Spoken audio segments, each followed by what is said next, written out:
estamos iniciando uma série de estudos envolvendo interessantes e importantes temas diretamente ligados à controvérsia criacionismo versus evolucionismo. Para abordarmos esse assunto de maneira um pouco mais ampla e mais profunda, nós resolvemos dividir esse tema geral em duas sessões. Primeira sessão, a controvérsia evolucionismo versus criacionismo, e uma segunda sessão, as fascinantes revelações da geologia. Bem, na primeira sessão, vamos iniciar com os possíveis confrontos entre a ciência e a Bíblia. Alguns consideram que isso poderia ser evitado.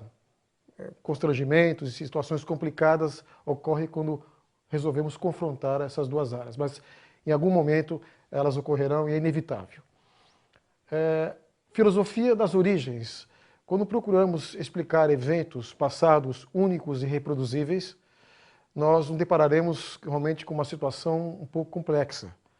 São temas que fogem, muitas vezes, do campo de ação da própria ciência. Então, várias fontes de conhecimento podem ser utilizadas. Então, eu creio que esse título me parece bastante sugestivo. Filosofia das origens, para verificarmos quais áreas do conhecimento humano são consideradas quando procuramos explicar as origens. A origem do universo, a origem da vida, das espécies e assim por diante. Criacionismo versus evolucionismo.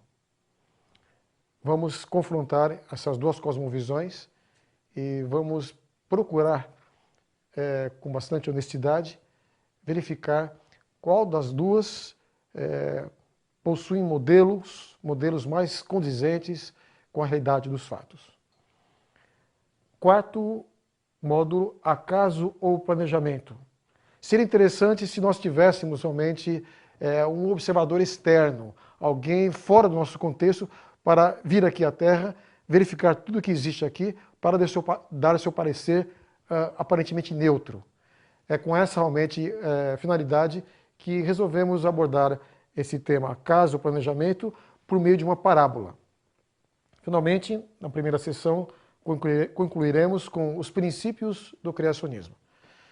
Vamos observar que os princípios do criacionismo envolvem não somente conhecimentos bíblicos, mas conhecimentos científicos, dentre outros.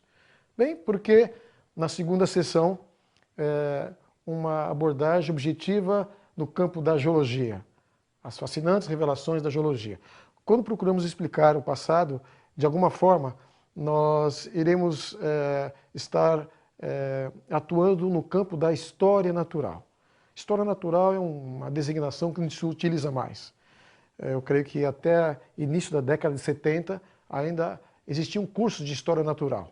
Hoje não existe mais, porque essa área envolve biologia, geologia e paleontologia, né? Hoje está ramificado essa grande área nessas três menores áreas. Menores, na realidade, é uma força de linguagem, são áreas amplas. Então, como sou geólogo, eu vou me deter um pouquinho mais no campo da geologia. Começando com os fenômenos geológicos que podemos observar e vamos classificá-los. Ao classificá-los, nós vamos encontrar um panorama bastante interessante. Iremos verificar que praticamente no passado a Terra sofreu movimentações geológicas e transformações que não ocorrem hoje. E num contexto catastrófico. Então, o sétimo modo destruição global 1, o oitavo destruição global 2, vamos procurar explicar realmente o que ocorreu no passado da história geológica de nosso planeta. Nono módulo, uma breve história da Terra, então uma abordagem geral de todos os temas anteriormente considerados. E, finalmente, vamos utilizar a frase muito comum em geologia, o presente é a chave do passado. Vamos verificar se realmente o presente é a chave do passado e, quem sabe, pode até ser uma chave para o futuro. Bem, vamos então iniciar nosso primeiro módulo, confrontos entre a ciência e a Bíblia. Como introdução, eu creio que seria bastante oportuno nós definimos exatamente o que é ciência. Aliás, é difícil realmente definirmos ciência. Aprendemos na escola, desde o ensino básico, mesmo na universidade, as definições de ciência, os métodos utilizados realmente na metodologia científica, mas ao lermos o livro de Alan Chalmers, O que é ciência afinal, parece que um pouco mais claro que esse assunto é bastante complexo. Mas vamos tentar colocar uma ideia bastante comum do que realmente seria ciência. Observação, experimentação, utilização de princípios matemáticos, interpretação e análise de dados, fatos ou fenômenos da natureza. Eu creio que seria excelente se todos os pesquisadores começassem as suas pesquisas científicas por esse quadro que nós acabamos realmente de apresentar. Não é? Praticamente isso corresponderia ao método indutivo, que eles devem estar sempre associados com o método dedutivo. Os dois caminhos juntos é bastante interessante. Bem, nesse processo, um segundo momento, o desenvolvimento de hipóteses. E finalmente essas hipóteses são testadas utilizando realmente os princípios de busca de informação, de dados que nós já colocamos inicialmente. Esse ciclo, então, corresponderia àquilo que convencionalmente nós denominamos como metodologia científica. E quais são as vantagens desse método? Realmente ele produz resultados. Nós podemos perceber aqui uma das fatores que nos levam a crer que a ciência funciona, ou seja, a eficácia da investigação científica tem sido confirmada e comprovada nos últimos 300 anos de várias maneiras.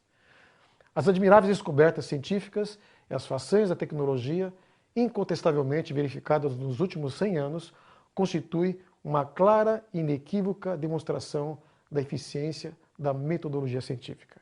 Nós não podemos contestar isso.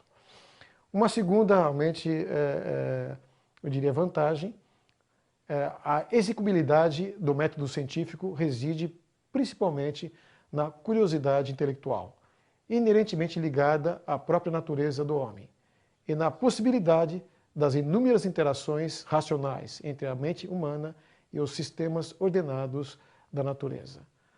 A ciência funciona, não é? Independente da cosmovisão do cientista, se ele é cristão, se ele é ateu, a própria curiosidade humana ela acaba realmente sendo um fator importante que leva realmente o ser humano a investigar de maneira minuciosa, procurando sistematizar o conhecimento e, a partir daí, desenvolver hipóteses e assim por diante, e isso funciona muito bem. Mas nós temos aqui um terceiro fator, né?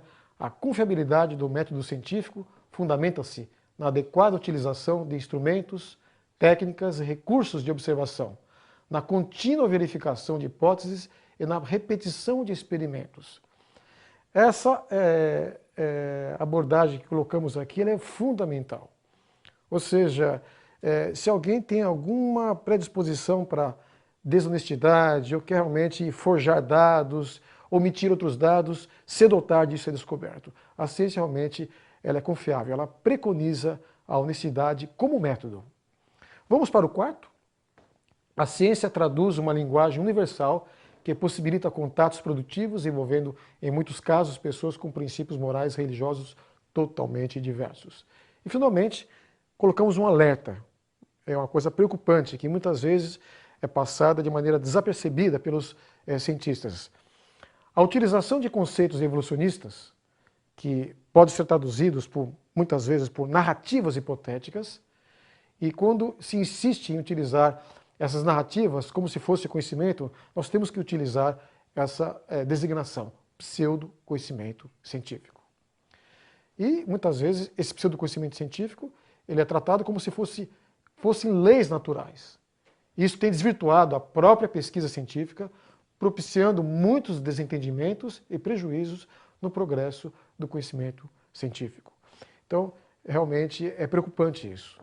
E eu creio que muitos cientistas, de maneira inadvertida, utilizam conceitos que, na realidade, não são conceitos científicos. Pertencem ao campo da filosofia ou algo parecido. Nesse sentido, então, seria interessante nós colocarmos aqui uma das fontes de conhecimento frequentemente utilizadas por cientistas, e não é ciência.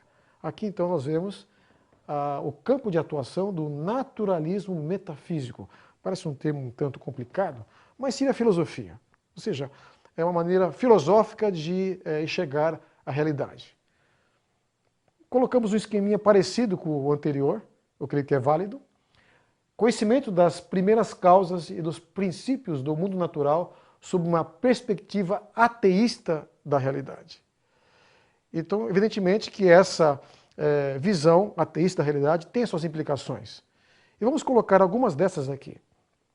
Não existe nenhuma realidade imaterial, Deus não existe. Eu coloquei da forma interrogativa para que essas afirmativas feitas pelos ateus não tenham uma conotação dogmática. Ou seja, é interessante que ele faça essas perguntas e tente refutá-las ou desenvolvê-las de maneira mais aprofundada. A origem e a manutenção do universo, da vida e das leis naturais dispensam um interventor externo. Então, isso realmente é uma conclusão lógica do naturalismo metafísico. E, finalmente, a única realidade existente é aquela percebida pelos sentidos. Então, essa visão ateísta da realidade, que nós chamamos de naturalismo metafísico, ela pode desenvolver realmente um ciclo aqui, né, como o anterior. Ou seja, isso pode ser considerado como questões, como perguntas a serem feitas, e pode ser avaliado. Então, só que essa avaliação ela tem a conotação realmente de conjecturar. Não é? E isso pode ser feito, os filósofos fazem isso muito bem. Bem, vamos então, de maneira um pouco mais detalhada, procurar verificar as verdadeiras implicações, não é? No conhecimento humano dessa cosmovisão que seria o naturalismo metafísico. A primeira delas, o naturalismo metafísico constitui a principal fonte de conhecimento filosófico ou não científico, utilizada por cientistas evolucionistas.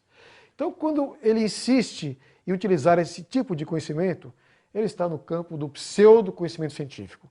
Se eu quiser usar o termo científico, não pode ser realmente um conhecimento experimental, observacional, como realmente a ciência preconiza.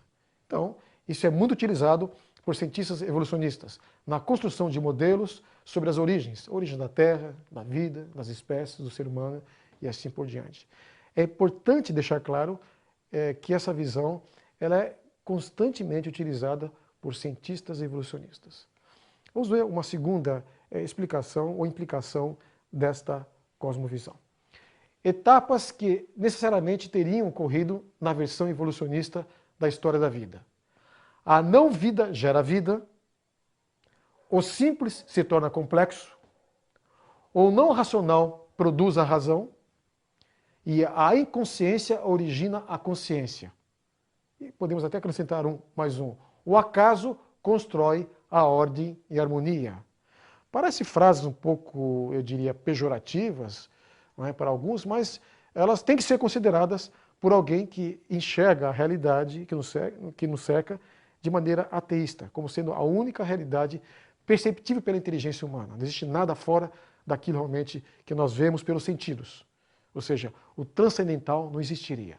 Então, isso aqui muitas vezes, essas afirmativas que eu coloquei aqui, elas são revestidas, enfeitadas por argumentos científicos. Isso ocorre com bastante frequência.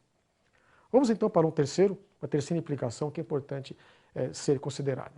Aqui está então. Conforme o evolucionismo, no princípio, o nada criou. Ou seja, antes daquela singularidade que teria originado o Big Bang, não havia nada. Então, de alguma forma, o nada criou. Esse poderoso nada, criador mutante, lenta e gradualmente foi criando e se transformando para finalmente gerar um universo, todas as leis naturais, toda a biodiversidade e a própria mente humana. Parece, mais uma vez, uma maneira não tão agradável de se abordar a realidade, mas ela tem que ser considerada como sendo válida para uma mente ateísta. Vamos para a quarta implicação do naturalismo metafísico. Na visão naturalista evolucionista da realidade, uma poderosa trindade age continuamente. Ou seja, o tempo realiza milagres. O acaso é onipotente e a seleção natural possui a capacidade da onisciência. essas informações são muito, para alguns, agressivas, mas no fundo elas têm realmente que ser admitidas. As mesmas afirmativas colocadas aqui, elas são desenvolvidas de maneira gradual, com argumento científico, de tal maneira que quem realmente não percebe, dá a impressão que toda argumentação é científica, mas o arcabouço, o pano de fundo, é totalmente metafísico. Por exemplo, na origem da vida isso fica muito claro, na visão evolucionista.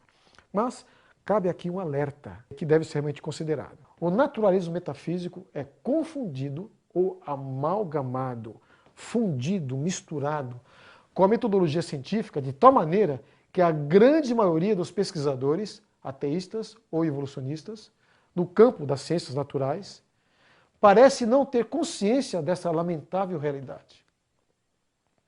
Então, eu creio que essas considerações são fundamentais para que nós, ao olharmos alguma proposta, alguma hipótese, algum modelo que procura explicar as origens, verificar se realmente essa visão da realidade, o naturalismo metafísico, não está presente. Eu creio que está. E tenho identificado em muitos casos realmente a presença do naturalismo metafísico no desenvolvimento da pesquisa científica. Bem, eu creio que nós saímos um pouquinho do nosso título original, Confrontos entre a Ciência e a Bíblia. Por quê? Porque é importante colocar essa visão ateísta da realidade, porque ela está, muitas vezes, misturada com a própria ciência. Mas vamos então para aquilo que nos propomos dentro do título original. O conhecimento bíblico está envolvido aqui também, né? Um quadrinho semelhante aos dois anteriores, perfeitamente válido. Procedimento da investigação bíblica. Esse procedimento é um procedimento talvez mais no campo intelectual. Uma pessoa realmente que quer conhecer a Bíblia e talvez pensando mais em valorizá-la pelos seus aspectos históricos ou sua própria historicidade. Vamos lá então. Investigação minuciosa, contextual, linguística e arqueológica da Bíblia. Ao estudarmos a Bíblia em profundidade, com realmente essa visão, uma investigação detalhada, minuciosa, e quem sabe utilizarmos outras fontes de conhecimento para verificarmos a veracidade ou historicidade do relato bíblico. Eu creio que algumas hipóteses de trabalho podem ser levantadas e não devem ser tratadas de maneira dogmática. Então, essas implicações primárias estão colocadas como questões, mas eu vou colocar aqui particularmente de forma afirmativa. É possível distinguir os relatos literais daqueles de natureza simbólica.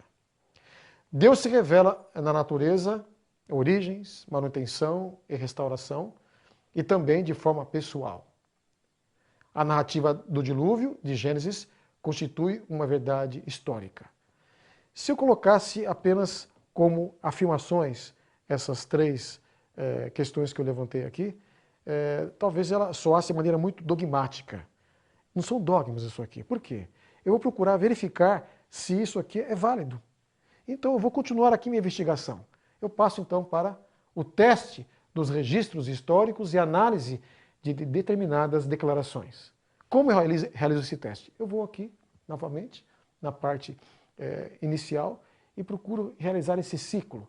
E essas questões devem ser sempre desenvolvidas, e eu devo realmente levantá-las constantemente, vou encontrar respostas e confirmações, e eu creio que isso é fundamental. Esse ciclo aqui, eu tenho feito ele desde meus 7 anos de idade, continuo fazendo, e realmente é bastante enriquecedor o conhecimento advindo desse estudo sistemático. Bem, eu creio que seria interessante nós colocarmos aqui também as implicações dessa visão bíblica. Eu colocaria como as evidências de que a Bíblia é um livro digno de confiança. Essa pesquisa me permite obter um conhecimento válido, legítimo, autêntico. Vamos ver a primeira. A historicidade da narrativa bíblica é confirmada pela própria arqueologia. Eu creio que quando os arqueólogos procuram estudar os achados, aqueles artefatos humanos antigos da região da Mesopotâmia antiga, do Egito, da Palestina antiga, irão encontrar muitas evidências realmente ligadas a acontecimentos históricos que estão na Bíblia. Podemos falar bastante sobre isso, mas eu creio que não há dúvida de que a arqueologia confirma a veracidade da narrativa bíblica de eventos que ocorreram no passado. A segunda evidência de que a Bíblia realmente é um livro confiável é a coerência interna. 40 autores vivendo em épocas diferentes, em um intervalo de 1.600 anos. E essa coerência é legitimada mediante a análise linguística dos originais. Então eu creio que essa segunda, eu diria, evidência, ela é muito forte. Se a Bíblia fosse um livro qualquer, não haveria essa coerência num período tão longo de tempo. Vamos para o terceiro. Profecias cumpridas com exatidão. Profecias messiânicas, longos períodos históricos e proféticos são evidências fortíssimas de que a Bíblia realmente é um livro confiável historicamente. Cientistas se interessaram pelo estudo realmente da Bíblia por causa das profecias, né? E entenderam realmente que as profecias bíblicas é como se a onisciência de Deus estivesse sendo compartilhada com o ser humano. É algo fantástico, vale a pena nos demorarmos nesses aspectos bíblicos. O quarto fator, preservação incontestável, que é confirmada pelos manuscritos do Mar Morto. São os achados arqueológicos de textos bíblicos antigos que confirmam realmente que a Bíblia que você tem hoje é a Bíblia que retrata aquilo que aconteceu. Não houve mudanças significativas nas cópias, nas versões da Bíblia em todo o mundo. O quinto fator, leis de higiene e saúde, princípios antecipados em mais de 3.000 anos. E vamos encontrar isso realmente fazendo com que a nação de Israel, até os judeus de hoje em dia, tenham vantagens e privilégios por seguirem alguns princípios de saúde que Deus estabeleceu de maneira revolucionária lá atrás. Por que revolucionária? Alguns lugares ainda não valorizam aquilo que a Bíblia valorizou, e é válido, é paradigmático até hoje, né? Mas que foi estabelecido por Deus lá atrás, há muito tempo atrás. O sexto fator que realmente gera confiança no texto bíblico são as leis civis, éticas e morais estabelecidas para Israel no Antigo Testamento e até hoje são válidas, não é? Essas leis, inclusive, regulam nossos direitos e deveres. Se fala muito em as normas romanas, né? Mas se formos pegar essas normas, né, que foram estabelecidas lá pelos romanos lá atrás, nós iremos verificar que elas se fundamentam em princípios. E esses princípios são bíblicos. Mas eu creio que é importante nós termos realmente esse sétimo fator como sendo um dos mais importantes. Os outros anteriores talvez sejam mais valorizados por pessoas que pensam que usam apenas a razão, não é? E que isso é o suficiente. Não. Eu creio que esse fator talvez seja o mais importante. A Bíblia, indiscutivelmente, é um livro que transforma vidas, tornando homens e mulheres mais semelhantes ao próprio Deus. Eu creio que esse fator deve ser bastante valorizado porque ele é real. E explicar isso cientificamente é uma necessidade. É só analisarmos a vida de pessoas, as vidas de muitas pessoas que foram transformadas por esse livro que é a Palavra de Deus. Mas cabe um alerta. Interpretações equivocadas da Bíblia, chamamos de pseudo-conhecimento bíblico, por parte de alguns teólogos, intelectuais, historiadores modernos, cientistas, tem dificultado, e essa dificuldade ocasiona prejuízos incalculáveis. Então, dificultado a utilização da Bíblia como uma importante fonte de conhecimento complementar à pesquisa científica. Então, com essas definições, esses conceitos que acabaram de ser expostos, podemos então iniciarmos o nosso confronto entre ciência e a Bíblia.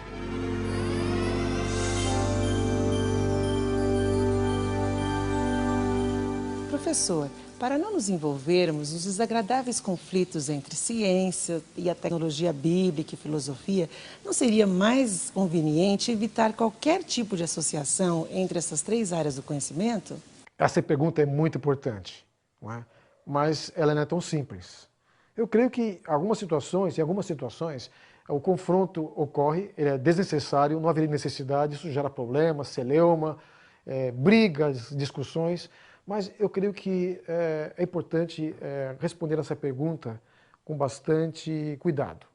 E resolvemos realmente respondê-las considerando 6 argumentos que vamos expor aqui. Primeiro deles, o significado e abrangência das 3 áreas, quando se fala em conhecimento científico, conhecimento bíblico e conhecimento filosófico, ligado ao naturalismo metafísico especificamente, nós vamos verificar que essas três áreas são muito abrangentes, né?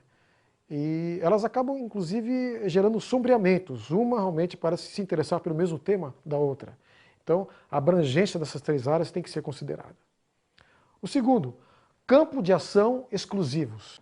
Mesmo que exista essa abrangência, eu creio que é importante nós considerarmos que existem alguns aspectos que são exclusivos de cada um desses campos. Alguns são exclusivos da filosofia, alguns da teologia bíblica e outros da própria ciência. Quando eu falo, por exemplo, em experimentação científica, observação cuidadosa de fatos da natureza, visando realmente estabelecimento de modelos científicos, assim por diante, isso é área específica da ciência.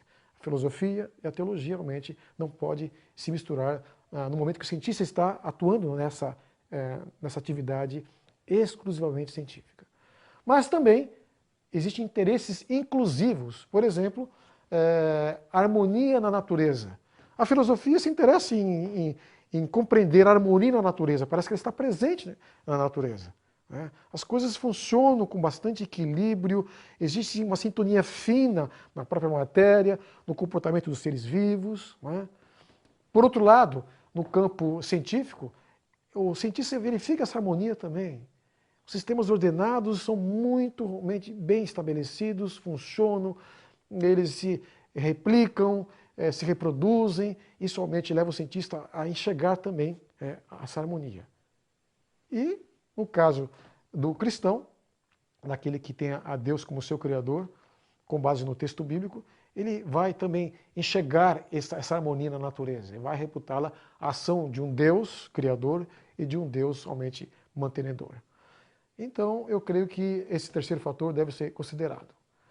Então, em algum momento, o tema ele vai ser comum, ele vai ser interessante para as três áreas. Um quarto fator, respondendo a essa pergunta, questões amplas e complexas da mente humana têm que ser consideradas. Ou seja, a mente humana ela trabalha de maneira muito ampla, de tal maneira que eu tenho que dizer nesse momento que a realidade perceptível pela mente humana ela é muito mais abrangente do que a realidade pequena envolvida, circunscrita à pesquisa científica. Tem pessoas que não pensam assim. Pensam exatamente ao contrário. Acho que toda a realidade ela pode ser compreendida pela ciência. Se não é hoje, amanhã o será. Isso chama-se cientificismo. Eu creio que isso não reflete uma realidade. Essa visão positivista, ela ainda existe na mente de alguns cientistas e isso acaba tolhendo a mente do cientista de abranger horizontes mais amplos e eu creio mais significativos. Uma quinta questão deve ser considerada. A história da ciência moderna. Raciocínio integral. O que eu quero dizer com isso? Que os cientistas do século XIX, XX, pouco antes, mais do século XIX, XVIII, XVII, voltando lá atrás, os pais da ciência moderna, eles eram teólogos, filósofos e cientistas. E eles caminhavam nessas três áreas de maneira tranquila. Isso foi muito bom. Isso promoveu o crescimento, o fortalecimento do conhecimento científico, o progresso do conhecimento científico, da mesma forma que também ele levou algumas pessoas a investigarem a palavra de Deus de maneira mais profunda, foi ótimo. E uma visão filosófica mais correta, fugindo daquela visão filosófica dos gregos. Então eu creio que é importante realçarmos que às vezes é saudável nós interagirmos com essas três fontes de conhecimento. Filosofia, a Bíblia e a própria ciência. E, finalmente, questões sobre as origens, onde essa interação é inevitável. Eu disse há pouco que é interessante, é agradável, mas eu diria que, além disso, é fundamental que essas três áreas sejam juntas, porque ao procurar explicar coisas que ocorreram lá atrás, de maneira inevitável, eu vou estar trabalhando com as três, mesmo que eu não tenha consciência disso. Muito bem, eu creio que respondi um pouco demoradamente essa questão, mas eu creio que estamos preparados agora para iniciarmos realmente o confronto que propusemos no começo. Muito bem, então vamos para o confronto entre conhecimento bíblico e conhecimento científico.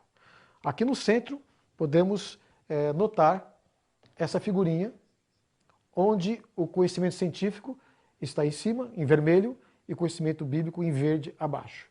os dois triângulos estão separados. Existe uma interrogação. Ou seja, a pergunta que foi feita, será que eu devo confrontar esses dois conhecimentos? Eu creio que a partir das definições que colocamos, a partir das ponderações e do cuidado que devemos ter, eu creio que é possível. Então, quando realmente eu procuro definir claramente o que é ciência, o que pode ser conhecimento pseudocientífico, o que é conhecimento bíblico, o que pode ser conhecimento pseudo-bíblico, né? Então, eu posso, lá, uma primeira situação, confrontar um conhecimento científico com conhecimento bíblico. Ou melhor, pseudo-conhecimento científico com conhecimento bíblico. Eu vou encontrar o quê? Uma incompatibilidade. Então, os dois triângulos estão deslocados, mostrando realmente que é um confronto desagradável, mas ocorre. Um lado está correto com relação à interpretação da Bíblia. O outro lado está equivocado com relação ao conhecimento científico. Então, tendo em vista realmente essa situação, podemos colocar as possíveis situações. Conhecimento científico com pseudo-conhecimento bíblico, pseudo-conhecimento científico com pseudo-conhecimento bíblico. São duas visões equivocadas que se confrontando. E aqui existe incompatibilidade. Mas é incrível. No quarto exemplo, nós temos um pseudo-conhecimento científico estando associado com pseudo-conhecimento bíblico e isso configurar um quadro harmonioso. Isso é interessante, mas é muito perigoso. Nós vamos exemplificar isso. E, finalmente, quando eu tenho conhecimento científico autêntico associado com conhecimento bíblico autêntico, eu vou citar 3 exemplos dessa compatibilidade que é desejável, que deve ser buscada por todo aquele que se interessa em compreender as origens. Muito bem, então vamos para o exemplo 1, origem da vida.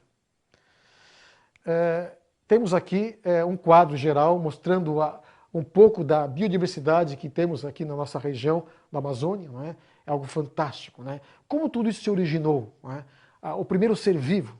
Então, nós temos aqui nesse momento uma visão, infelizmente, equivocada no campo científico e uma visão correta no campo bíblico. Bem, podemos já dizer que nesse exemplo existe uma associação incompatível. Está claro aqui, não é? A origem da vida, então, é uma discussão entre um cientista que ele está equivocado com a sua afirmação que ele considera científica, mas não é. E alguém que está interpretando corretamente a Bíblia. Um exemplo, vamos colocar aqui, do pseudo-conhecimento científico, nessa área, a origem da vida, é a biogênese. Aqui embaixo, eu creio que dá para ler, a origem da vida, naturalmente, a partir de substâncias inorgânicas. Ou seja, a partir de um primeiro momento, eu tenho um primeiro ser que aparece, seria uma geração espontânea inicial, e a partir daí todos os seres aparecem e isso explicaria toda a atual biodiversidade. Eu diria que a biogênese, se ela for insistida em estar aqui, nesse triângulo de cor vermelha, ela tem que ser tratada como um pseudo-conhecimento científico. Ou, melhor, seria um conhecimento metafísico ou filosófico. Aí sim não haveria problema. Mas se alguém insistir em colocar isso no campo do raciocínio científico, eu tenho realmente que colocar esse pseudo antes aqui do conhecimento científico. Bem, o que diz a Bíblia? Deus Criador, a origem da vida, dos tipos básicos e do homem, segundo o relato bíblico de Gênesis. Eu vou entrar um pouquinho mais em detalhes no significado desse tipo básico, que corresponde à espécie, às espécies que Deus criou lá em Gênesis 1. Então, esse quadro realmente reflete uma situação constrangedora. Vamos tirar o fundo para enxergarmos um pouco melhor. Tá? Eu tenho um conhecimento pseudocientífico associado com conhecimento bíblico correto. Isso gera problemas, incompatibilidade. Isso deve ser evitado, mas deve ser distinguido e identificado. Vamos para o exemplo 2. Mudanças nas espécies. Esse tema realmente é bastante interessante. Você está vendo aqui, nesse quadro, a variedade de cães que existe, cães domésticos. A variedade é muito grande, são centenas que existem. E cada ano parece que se cria uma nova uma variedade de cães domésticos. Nós colocamos aqui, então, família Canidae, Canídeos. A variabilidade é muito grande. Como eu posso entender essa variabilidade numa visão científica correta e numa visão agora bíblica equivocada. Agora o equívoco está no campo do conhecimento bíblico. Né? E certamente isso vai gerar incompatibilidade. Alguém está usando indevidamente o conhecimento bíblico. E alguém está fazendo afirmações científicas corretas sobre o mesmo tema. Então isso leva realmente a uma situação de também celeuma, discussão, infelizmente ocorre algumas vezes. Mas o que eu quero realmente dizer aqui como conhecimento científico? Microevolução. O que seria realmente uma microevolução? Eu coloquei entre aspas. É uma microevolução que ocorre. Inclusive a própria variedade de cães é um exemplo de microevolução. Uma variabilidade dos seres dentro de limites. Ou seja, eu coloquei aqui embaixo, então, é bom ler. Mudanças ao nível do tipo básico. Corresponderia à espécie de Gênesis. Equivale à espécie, gênero ou família na taxonomia biológica atual. Então, esse tipo básico pode sofrer variação. Novas espécies podem ter surgido, até novos gêneros. Agora, novas ordens, novas classes, isso aí é outra história. Isso pertence ao campo da macroevolução, nós vamos ver mais adiante. Okay? Então, a visão bíblica equivocada agora, você pode ver no quadro, é o fixismo. Ou seja, é bom ler aqui embaixo, toda a atual biodiversidade foi originalmente criada por Deus.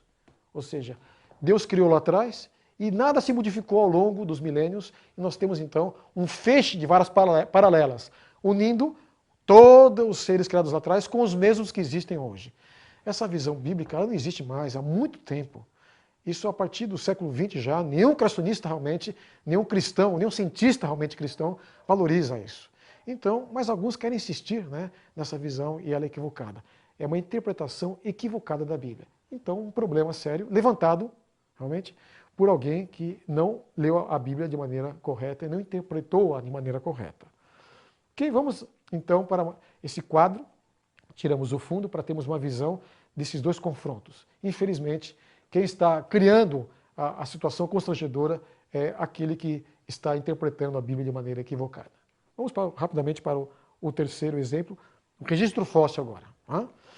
Então, os fósseis estão aí na coluna geológica, e eu tenho agora uma associação entre conhecimento científico, pseudo, e um pseudo-conhecimento bíblico. Os dois realmente apresentam visões equivocadas sobre o registro fóssil.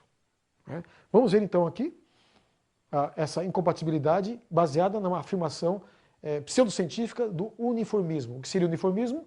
A coluna geológica é o resultado da ação contínua dos fenômenos geológicos atuais, ordinários. Ou seja, não existe catastrofismo na natureza, no passado. Então tudo ocorreu lentamente. Essa visão já está equivocada. Mesmo no campo da ciência definida por alguns evolucionistas, eles já realmente consideram que o uniformismo deve ser reinterpretado. Mas alguns insistem, não, tudo ocorreu lentamente, não existe sobressaltos na natureza, as coisas são lentas, isso certamente para justificar os milhões de anos. Essa visão realmente não é aquela que a coluna geológica nos mostra. Para mim, o uniformismo reflete uma pseudo visão científica da realidade. E a visão bíblica, falsa também. A primeira semana simbólica, isso defendido pelo criacionismo progressivo, de Gênesis, primeira semana de Gênesis, representa longos períodos de criação e destruição. Então alguns querem estender os períodos de tempo que dizem estar ligados à coluna geológica, às camadas sedimentares com fósseis. E procuram associar, entender esse prolongado período com a narrativa bíblica da criação. Isso realmente não faz sentido, uma visão bíblica totalmente equivocada. Então, são duas pessoas equivocadas, um no campo científico, outro no campo bíblico, e, infelizmente, o resultado são discussões que seriam desnecessárias. Agora, vamos para uma visão geral dessa incompatibilidade que ocorre, porque algumas pessoas pensam assim e outras pessoas pensam assim. Agora, o quarto exemplo é interessante. Uma mesma pessoa pode ter a visão bíblica e científica. E as duas estão equivocadas, mas parecem se harmonizarem.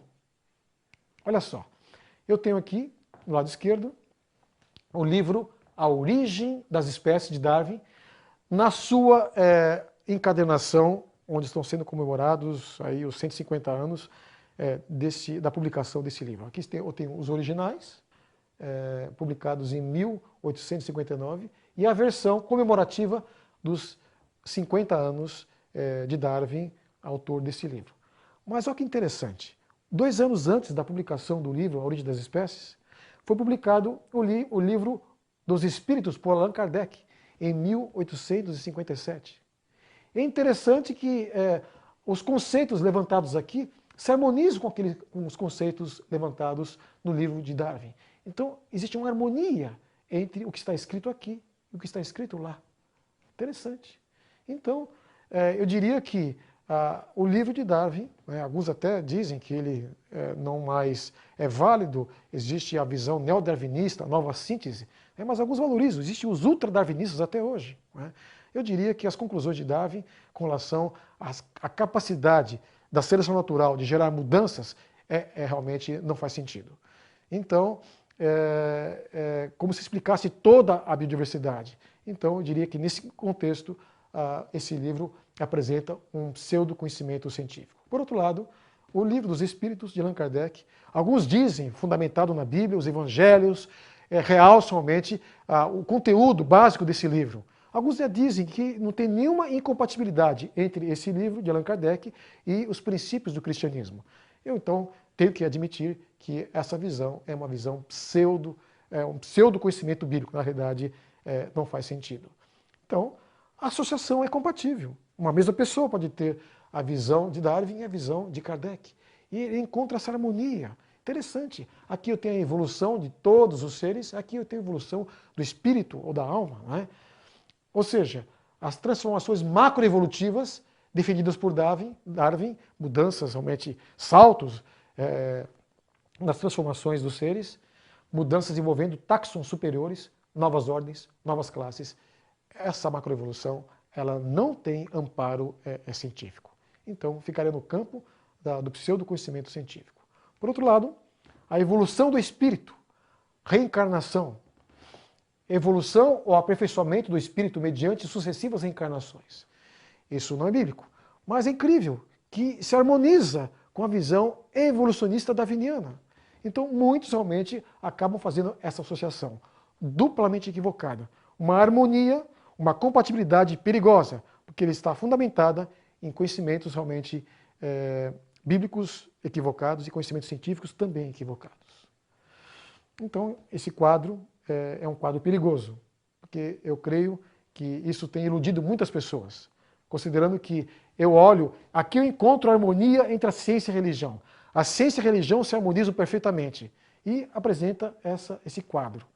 Eu creio que se entendemos o que é religião, no caso da religião bíblica, ou conhecimento bíblico, o que é ciência, essa afirmativa não se sustenta, nem biblicamente e nem cientificamente.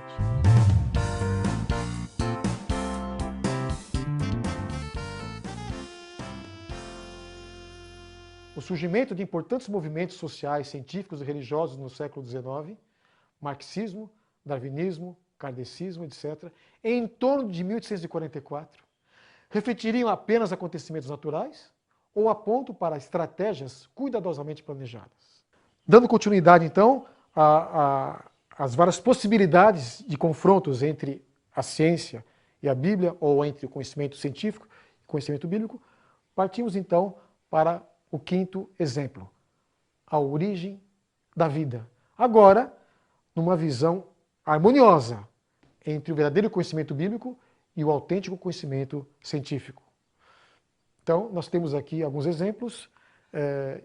Eu cito aqui, eu menciono aqui, o livro de Michael Behe, A Caixa Preta de Darwin, onde ele procura demonstrar que uma célula ela está profundamente constituída por elementos, as organelas, que têm uma interação funcional, ou seja, cada organela de uma célula tem funções específicas altamente complexas, que por sua vez só funcionam na presença das demais organelas.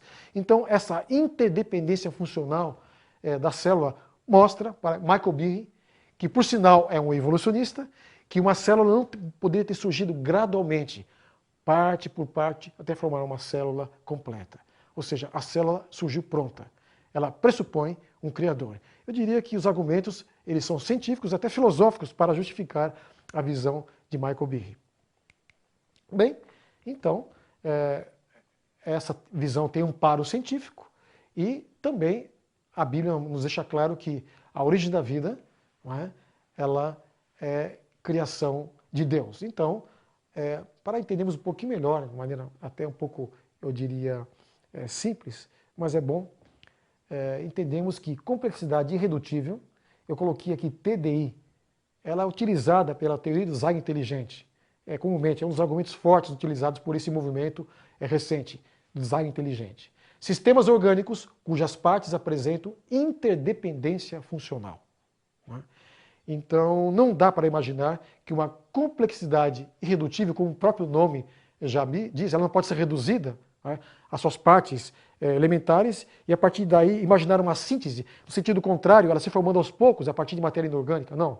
A célula ou surgiu pronta ou jamais teria existido. Né? E isso pode estar completamente, eu diria, ligado, eu diria, justificado por aquilo que conhecemos na Bíblia da existência de um Deus criador. Ou seja, comparar, eu coloco aqui, a complexidade da natureza com a complexidade dos artefatos humanos. Eu irei fazer isso mais à frente. Nossa quinta aula, quinto módulo, eu iria abordar isso um pouco melhor. E até no quarto e quinto módulo, esse assunto será desenvolvido com mais profundidade. Ou seja, quando olhamos para a célula, verificamos a sua complexidade grande. Nada que o homem produziu até hoje, né, com toda a tecnologia, se compara a uma célula. Né? Então, se os artefatos humanos, evidentemente, foram planejados, uma célula, com certeza. Então, isso nos reporta a um Deus criador, aquele que criou a célula e muito mais do que isso. Né? Então, essa compatibilidade, ela enaltece o autêntico conhecimento científico e também confirma o conhecimento bíblico legítimo. Nós sabemos que Deus é o Criador. Então, essa é a visão desejável, essa realmente é a associação que leva a um crescimento no campo científico e no campo teológico também, na mente de um cientista ou mesmo de um estudioso da natureza. Bem, vamos para o sexto. Percebo que eu estou praticamente repetindo aqueles mesmos temas que geraram problemas, incompatibilidade, mas agora com uma visão correta, onde existe a compatibilidade entre conhecimento bíblico e conhecimento científico. E esse quadro aqui, é importante analisarmos esse quadro aqui. Ele é muito, eu creio que, explanatório, e explica realmente aquilo que traz confusão na mente de muitas pessoas. Olha só esse quadro. Eu tenho aqui, em cima, o criacionismo e aqui embaixo o evolucionismo. Embora eu irei abordar essas duas cosmovisões mais à frente, é bom já antecipar aqui. Aqui no criacionismo, na origem, na criação divina, eu tenho uma floresta. Imagine uma floresta cujas árvores estão de ponta cabeça, porque eu estou iniciando de cima para baixo. Né? E existe uma grande variedade de troncos, e alguns troncos já estão bifurcando antes da grande catástrofe, que seria o dilúvio. Posteriormente, as modificações continuam, eu tenho uma maior arborização, uma maior ampliação da biodiversidade, surgem novos ecossistemas e novos ambientes ecológicos, então isso suscita transformações. Transformações ao nível do tipo básico. E eu chego então no presente. Analisem que essa parte do quadro, ela é parecida com essa de cá, como se eu tivesse aqui no presente um espelho. Existe uma simetria no que está aqui e no que está aqui. Ou seja, aquilo que eu posso analisar nos últimos milhares de anos, usando a história e a ciência nos seus compêndios, desde 300 anos atrás, vou verificar que existe realmente uma variação. Essa variação tanto é advogada pelos cientistas criacionistas como pelos evolucionistas. Só que quando eu vou no tempo lá atrás, eu vejo uma mudança aqui em relação ao criacionismo.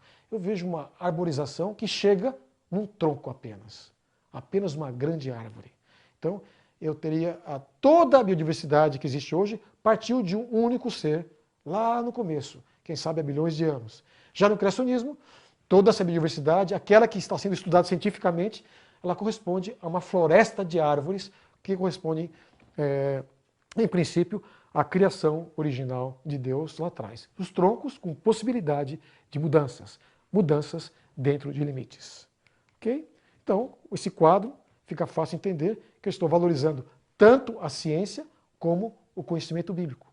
Isso gera uma compatibilidade, uma realização intelectual, onde a honestidade está sendo valorizada tanto com relação à interpretação dos fatos da natureza, como com relação à interpretação do texto bíblico.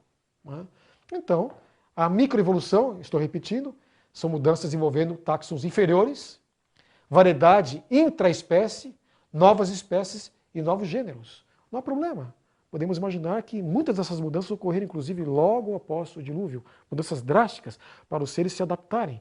Foram criados com uma elasticidade genética de tal monta que haveria condições de se ajustarem, né, aos novos ambientes agressivos. Então, as mutações, em princípio, deletérias, elas se ajustariam a mudanças deletérias ambientais e geraria a sobrevivência desses seres mudados, mas mudanças apenas até o nível de gênero. Daí para cima, nós teremos então as mudanças definidas pela macroevolução, que ficam no campo da especulação e da filosofia. E o conhecimento bíblico nos leva não ao semifixismo, ao fixismo, melhor dizendo. Não somos fixistas, criacionistas, somos semifixistas, ou seja, existe variabilidade. É bom repetir, variabilidade dentro de limites. Espécie de genes corresponde a um tipo básico. Este tipo básico, por sua vez, ele pode evocar mudanças, que vão de espécie até gênero. Então, isso aqui pode ser confirmado cientificamente. Então, é uma visão bíblica que de forma alguma contradiz as descobertas da ciência. E uma afirmação científica que de forma alguma ela contraria os princípios bíblicos com relação às origens. Bem, esse quadro então deve ser apreciado como sendo um quadro válido, um quadro que deve ser buscado realmente por aquele que intenta compreender eventos passados, usando argumentação científica e bíblica.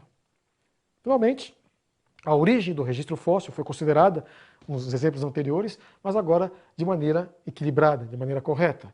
E vamos verificar que essa associação não só ela é desejável, mas ela é, eu diria, inevitável. Para um cientista cristão, ele vai, em algumas situações, ao procurar explicar o passado, ele vai associar o conhecimento bíblico com o conhecimento científico. Qual seria o exemplo, então, que eu colocaria aqui? O conhecimento científico, florestas petrificadas. Aqui no fundo do quadro, vocês perceberam alguns troncos verticalizados. São troncos de árvores que não cresceram onde estão. As árvores já estão fossilizadas, petrificadas, elas foram transportadas de outros locais. Então, evidências de uma origem alóctone e catastrófica para as plantas fossilizadas. Ou seja, muitos cientistas consideram que as plantas, realmente, mesmo as camadas de carvão, onde você encontra material vegetal em grande quantidade fossilizado, alguns consideram que esse material se originou onde ele está. Os pântanos se desenvolveram naquela região e posteriormente houve um soterramento, houve um remanescente das plantas que continuou naquele ambiente e assim eu tenho uma sucessão de catástrofes e processos de calmaria geológica que permitiu que essas florestas renascessem. Isso não faz sentido. Quando você olha uma camada de carvão, mesmo as florestas petrificadas, você tem que admitir que, na realidade, esse material ele foi arrancado de algum lugar, transportado e depositado em outro lugar. Ou seja, a origem não é autóctone, mas sim alóctone. Houve transporte desse material. Eu creio que, se essa visão fosse valorizada, muitas descobertas no campo da geologia, paleontologia, teriam resultados mais promissores, pois realmente essa seria a origem verdadeira das florestas petrificadas. Esse é o conhecimento científico legítimo. Alguns cientistas já sabem disso, mas essas descobertas ficaram realmente reservadas para um grupo específico de cientistas. Ainda hoje, você vai nos cursos de geologia e biologia, e quando se fala em camadas de carvão, sempre se repete a mesma coisa. Não, são pântanos sucessivos que se desenvolveram no passado. Não faz sentido. Você tem que imaginar outro cenário. Grandes massas de água se movimentando, sendo transportadas e sendo soterradas gradualmente devido aos movimentos, fluxos e refluxos de marés. Então eu teria uma alternância vertical dessas camadas. Muito bem. Isso está compatível com o texto bíblico? Evidentemente que sim.